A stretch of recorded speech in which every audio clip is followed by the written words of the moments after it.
What's going on, guys? We're talking about how to do lateral lunges. This is a question I've got from quite a few of you. I'm going to walk you through different progressions, what's the easiest, the hardest, and different ways you can go about them.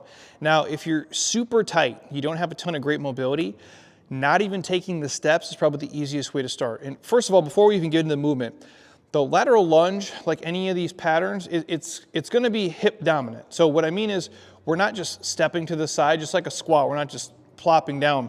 The butt and hips are driving back every time we squat. So even when you guys sit on the toilet, if this is your toilet stance, you're pushing the butt and hips back, and you guys are just going to sit down on the seat. It's the same thing with the lateral lunge. I'm not just shifting to the side. I'm actually pushing the butt and hips back as I go. So if I have a nice wide stance here, and let's say I haven't graduated to the steps yet, it's not just me shifting, I'm driving my ass and butt back. For me, the easiest progression, if you just want to put the hands close when you're up top, as I shift, I'm pushing the butt and hips back, I'm going to reach those hands out, and it helps me sink deeper into that lateral lunge. I come back up, same thing on the other side. I'm going to initiate by trying to push my ass back towards that wall and shifting my hands out for counterbalance as I kind of dig in. And for some of you guys, that's a great variation. It's a great place to start. And even if you want to take your fingers at first, just push the butt and hips back to make sure they're driving, and then let the hands do their thing. I do like the offset reach variation, which is more of a mobility flow.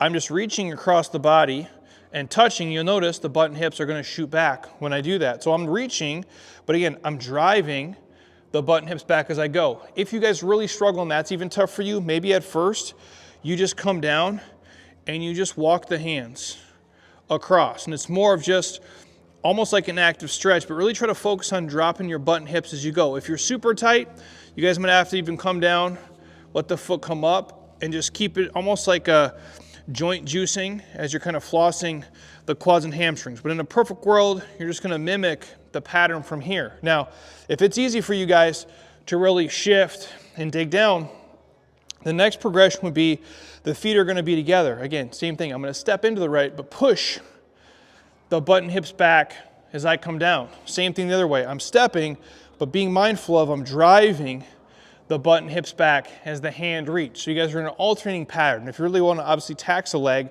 it could be the same set, kind of like you do zombie lunges. I'm going to step to the right, sink down, reset for a second, sink down, step, and come into the right. So again, the biggest initiator for most of you is just driving the butt and hips back and then shifting the weight towards whatever leg we are trying to move through. So any questions, just ask. Hopefully that broke it down. Play with all the variations, and as you get better, then you guys can choose to start weight loading it. But at first, start slow, work on the mechanics, loosen up the groin and hips, and you'll be okay.